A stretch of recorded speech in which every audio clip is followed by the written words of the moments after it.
Jane Goodall passed away at 94. She led an extraordinary life, not just successful, but fulfilled.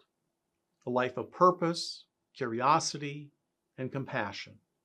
A life fully lived. When someone like Jane Goodall leaves this world, it makes you pause. You start thinking about your own life, what you've done with it, and what's still calling you. We all get caught up in the noise of the day-to-day, chasing goals, checking boxes, surviving the routine. But then someone extraordinary passes away, and suddenly the question hits. Am I living my one wild and precious life fully and completely?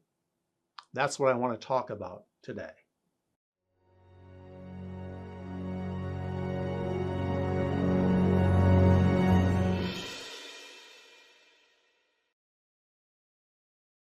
Jane was just 26 when she entered the jungles of Tanzania with nothing but a notebook and binoculars.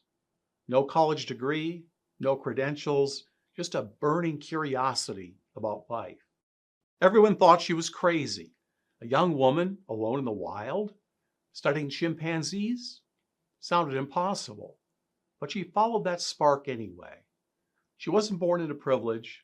She was just a curious little girl in post-war England who loved animals and spent hours watching hens lay eggs. Her mother never discouraged that curiosity. She said, "Follow what fascinates you." When Jane later arrived in Africa, the scientific community dismissed her. They mocked her for naming the chimps instead of numbering them, said she was being unscientific. But she kept going, guided not by approval, but by wonder. And that's something I've seen again and again. People who refuse to let logic talk them out of wonder. Those are the ones who truly live. Over the decades, her spark became a flame, one that lit the whole world. She changed how we see animals, how we see nature, and even how we see ourselves. But here's what's fascinating about her life. It wasn't about achievement. It was about alignment. Her purpose, her work, her curiosity, and her compassion, all in harmony. And that's what makes a good life. So let's talk about you. Pause for a second and think about your own life. How do you define a good life? Is it success, peace, freedom, love, or something even deeper? That quiet sense of rightness inside you. If you could see your whole life from above, every joy, mistake, every choice, what would make it feel complete? The answer is the beginning of your roadmap. Because you don't need to be a world-famous scientist to live a life like that, or a rich business person, or a movie star, or an influencer with millions of followers. A good life isn't about fame, money, or success. It's about inner alignment, when what you love, what you're good at, and what the world needs all connect together. Let me give you a roadmap. I call it the 4 pillars of a good life. The first is curiosity. Stay wonderstruck like a child. Jane never stopped asking questions. She looked at the world with childlike wonder all of her life, and that kept her alive inside. Curiosity expands your world. The moment you think you've figured life out, you start to decay. Ask questions again. Why am I here? What fascinates me? What am I curious about that I've been ignoring? Curiosity is that spark that ignites every meaningful path, and it's all around you. You just may not see it unless you start looking. Try this. Once a week, follow your curiosity for an hour. No agenda, no outcome. Just read something random. Visit a place that you've never been. Ask someone an unusual question. Curiosity is what keeps your soul young. The second pillar is compassion. Lead with the heart. Jane's real power wasn't her intellect. It was empathy. She didn't just study animals. She connected with them. She saw the thread of life that runs through all beings. The chimps were her friends. They were sentient beings, not lab rats. Compassion grounds you in humanity. In a world that's obsessed with achievement, remember the quality of your life is measured by the quality of your connections to others, to nature, and to yourself. And this is the core of it. Your happiness and your fulfillment comes from that. So start with micro moments. Listen to others without interrupting. Smile at a stranger. Send one message of encouragement every day to someone. You know, these small acts, they don't just lift others, they actually rewire you for joy. The third pillar is contribution. Do work that matters.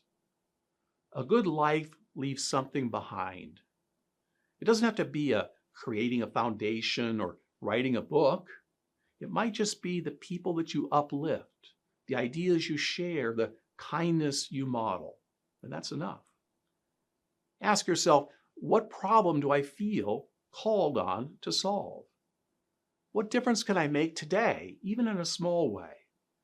Because fulfillment doesn't come from what you get, it comes from what you give. And whether you realize it or not, the world needs you. When I started Zygon, I didn't know it would touch millions of lives. I just wanted to help people unlock their potential. Purpose often begins small. One person helped, one problem solved, and then it grows from there. And the fourth pillar, coherence. Live true to your values. Jane lived her values every day until the very end. She didn't preach, she embodied it. She taught us all something important about our world and left an indelible mark on us with all of her work. I would say she lived with complete, authentic integrity, a rare quality. Integrity isn't about perfection. It's about alignment between your words, your values, and your daily choices. Every time your outer life reflects your inner truth, you strengthen who you are, and it reinforces the architecture of a good life. And when you don't, when your actions contradict what you know is actually right, your nervous system knows this. You feel it as anxiety, tension, fatigue.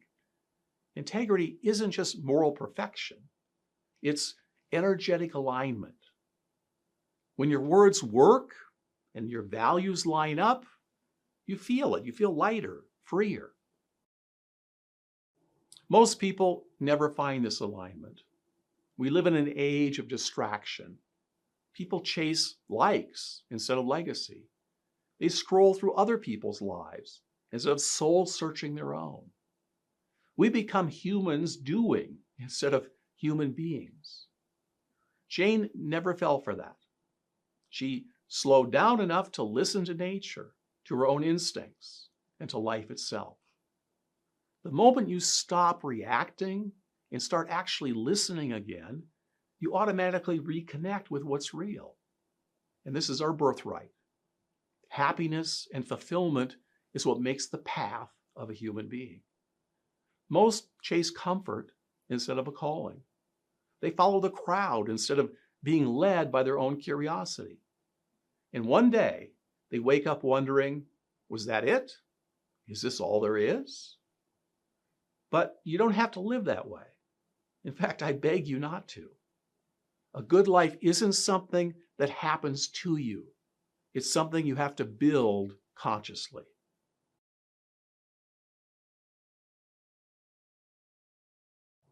Grab a piece of paper and draw 3 overlapping circles, like one of those Venn diagrams. Label them 1, what I love, 2, what is good, and 3, what the world needs. Where those 3 circles interact, that's your purpose zone. For example, let's say you love teaching. You're good at communication, and the world needs guidance. Maybe your purpose lives right there. Or maybe you love building things. You're good with design, and the world needs sustainable homes. Your intersections reveal clues. Just start mapping them out. Do it tonight. That's your version of what Jane Goodall found in the jungle. Maybe you already know it. You feel that pull inside, but you just haven't acted on it. If you're not sure yet, well, that's okay. Start small, but follow your curiosity. Do something kind. Create something useful and amazing. Life will reveal more when you begin moving. You were born with an internal navigation system, one that speaks through your excitement, your compassion, and your intuition. The tragedy is most people tune it out, drowned out by noise and distractions or fear. Jane never did. She followed that inner signal all the way through her life, and it guided her toward greatness. So ask yourself this: where's my compass pointing right now? Maybe it's not toward comfort. Maybe it's toward growth, service, or truth. That's your path to a good life. I was watching some YouTube videos the other day on people who gave up their careers and the rat race to live in vans and travel around the country. I found these people interesting. They don't necessarily know what they want, but they reached a point in their life knowing what they don't want. They're out there experiencing life, not working hard just to pay for overpriced apartments, petty entertainments, and comfort. It's become a bit of a movement. Road warriors, people who are looking for more than just working for transitory comforts. I think we're going to see more of this. A lifestyle of the road, less traveled. Jane Goodall certainly took the path of a road less traveled. At 94, she could look back and say, I did what I came here to do. Few people get to say that. Picture yourself decades from now, sitting under a tree, smiling, because you became who you were meant to be. Not perfect, but awake. Not always certain, but always true. That's what it means to die fulfilled. To know you lived aligned with your soul's design. So here's the real question for you. If your time were up tomorrow, could you say the same? If not, start today. Don't wait for permission. Don't wait for the perfect plan. Just begin. Live curiously. Love deeply. Serve something bigger than yourself. And stay true to your own nature. Always do that. Don't accept what others tell you you should be. That's the formula for a good life. And that's what Jane Goodall taught us more than anything else. Not through her words, but through her example. If you want to explore your own optimum path, if this conversation stirred something in you, that quiet knowing that your life has more to give, follow it. There are tools and practices that can help you uncover your unique path and live from that deeper purpose, the one that leads to your highest fulfillment.